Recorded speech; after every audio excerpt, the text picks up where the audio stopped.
Monsieur Potter, de ce que j'ai entendu dire, vous avez un avis très arrêté concernant les séries dites girly.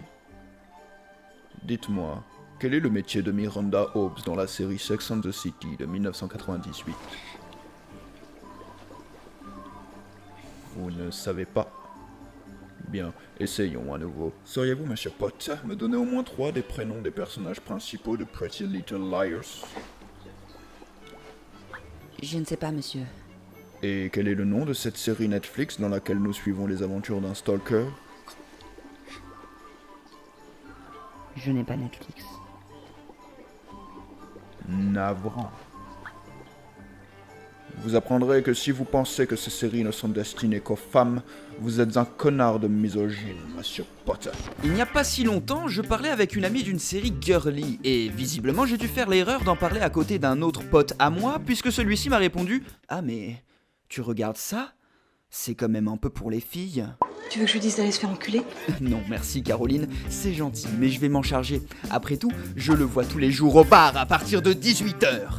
Mais alors, je vous pose la question, qu'est-ce que ça veut dire aujourd'hui en 2020 des séries girly? Ah bah, ça excusez-moi, mais j'aimerais bien le savoir, hein. Eh bien, je n'en sais foutrement rien, mais ce n'est pas grave, parce que le but maintenant, à l'heure actuelle de nos jours d'aujourd'hui, c'est de vous parler de 4 séries sur lesquelles on me juge quand je dis que je les regarde.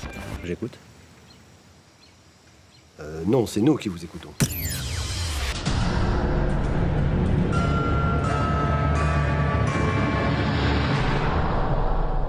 Alors toi là, qui raffole des Disney et qui te vante d'avoir grandi avec, comment peux-tu juger qui que ce soit d'aimer suivre les aventures des héros de Once Upon a Time? T'es moche! La série réinvente les histoires que l'on connaît, certains personnages sont retravaillés et s'instaurent bien mieux dans une époque où il est compliqué d'être une héroïne quand, par exemple, ta seule compétence, c'est de savoir faire le ménage. Nettoyer, balayer, astiquer, caser toujours pépon. L'histoire raconte les aventures des personnages de contes de fées, transportés par une malédiction dans notre monde. Ils ont perdu la mémoire et se retrouvent à vivre dans de nouvelles vies dans une ville créée de toutes pièces pour héberger tout ce petit monde. Mais le plus drôle dans cette série, c'est pas du tout les personnages. Parce que même si leur logique est aussi poussée que celle des Marseillais à Cancun, Le Moyen-Âge, c'est avant ou après Jésus-Christ?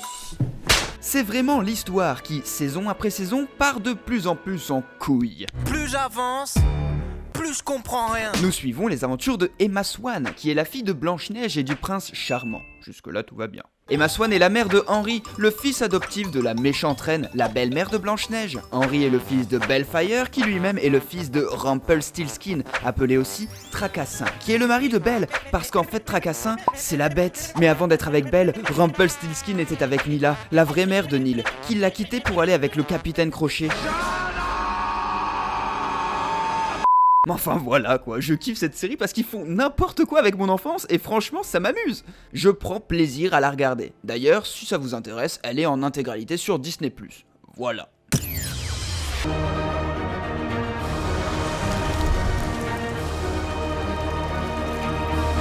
Alors, pour le coup, Sabrina c'est vraiment bien jusqu'à son scénario. Même si à partir de la saison 2, le cucul à praline fidèle à cette catégorie de série reprend le dessus, il y a une vraie adaptation de l'univers de Sabrina ultra intéressante. Personnellement, j'ai fait partie de cette génération qui ont connu Sabrina sur Disney Channel. Je connaissais brièvement la première série live action avec l'ambiance teen movie qui te donne l'impression que la magie c'est génial et que ça doit être trop bien d'être un sorcier.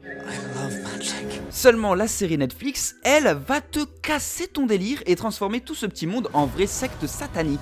Ça exorcise, ça sacrifie des chèvres, ça invoque des démons. En fait, c'est un parfait mélange de l'ancien Sabrina et de Charmed. On pourrait croire que c'est un truc gentillet et très fleur bleue, mais honnêtement, je ne m'attendais pas du tout à tomber sur des bails avec Satan et du sacrifice de vierges. Enfin bref, une série qui a su se mettre au goût du jour pour cibler la nostalgie de ses fans de la première heure. C'est un grand oui pour moi et je vous encourage à aller guetter ça rapidement sur Netflix.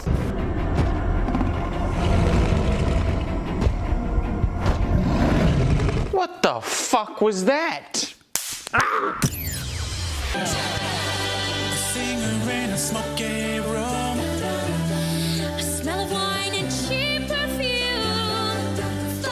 Non mais rien que d'entendre la musique, j'ai envie de me remater la série, bordel. Après, il faut me comprendre, j'ai grandi avec Disney Channel, donc forcément High School Musical j'en ai bouffé, Camp Rock, et toutes les comédies musicales de Roméo et Juliette jusqu'à Mozart l'opéra rock. Ce qu'il y a de vraiment particulier avec Glee, c'est avant tout l'humour de la série et la réalisation qui te font t'imprégner de son univers scolaire. Il y a un casting fou, et mention spéciale pour le jeu de Jen Lynch en Sue Sylvester. Son personnage peut facilement rentrer dans le must des méchants les plus incroyablement drôles de la pop culture.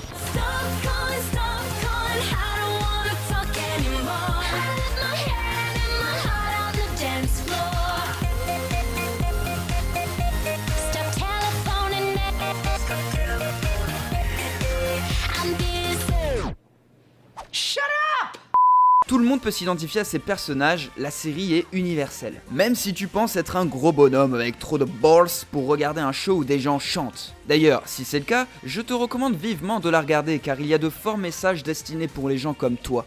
Une série qui fait partie de ces énormes premières vagues de messages sur la tolérance et qui mérite encore d'être démontrée ailleurs comme chez nous. Les acteurs malheureusement meurent les uns après les autres et c'est ultra triste, mais on n'oubliera jamais ce que leurs personnages nous ont partagé par leurs prestations. Franchement, je ne me lasse pas du tout de cette série, gros cœur sur elle, et sur Diana Agron, il faut le reconnaître, une des rares actrices capables de rivaliser avec Amanda Seyfried dans mes crushs impossibles. Et ça franchement faut le faire.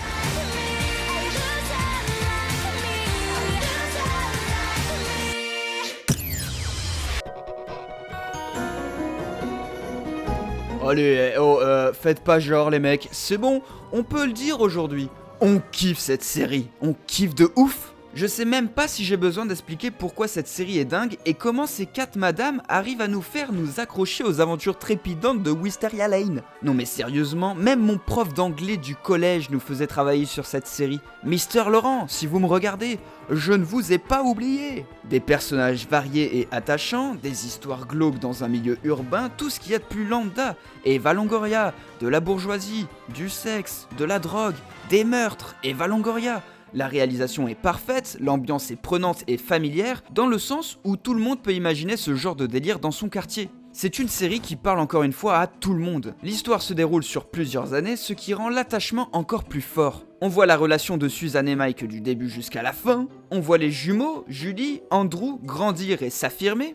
En fait, cette série, mine de rien, nous apprend la vie, parce qu'il ne s'y passe rien de particulièrement fantastique. Pas de super-héros, pas de protagonistes trempés dans des affaires de trafic de drogue, pas de dragons. Vous savez quelle autre série suit le même schéma ? Yes, no, baby.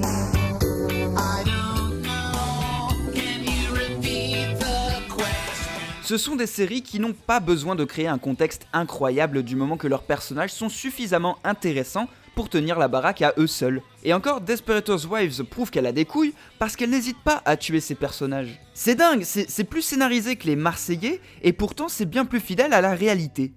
Choqué. La série date de 2004, soit 15 ans dis donc. Et si tu l'as raté à l'époque, elle est dispo en intégralité sur Amazon, donc franchement, je te laisse faire. Bon voilà, tout ça pour dire que le terme de série girly... C'est de la merde! Arrêtez d'employer ce terme, ça ne veut rien dire, les gens ne savent même plus l'utiliser. En cherchant des idées de séries sur le web, j'ai tapé série girly, et je suis tombé sur Sex Education. Il faudra me dire pourquoi, selon eux, cette série n'est pas destinée aux hommes, parce que, j'ai du mal. Il y a suffisamment de dissociation de sexe illégitime dans notre société pour faire la même chose avec les produits audiovisuels. Donc partons du principe que tout est pour tout le monde, et ce sera déjà un bon début. Si cette vidéo t'a plu, tu peux me soutenir avec un petit j'aime et tu peux aussi t'abonner si ce n'est pas déjà fait. Je te le garantis, ce bouton est lui aussi destiné à tout le monde. Sur ce, je vous laisse, bisous, ciao.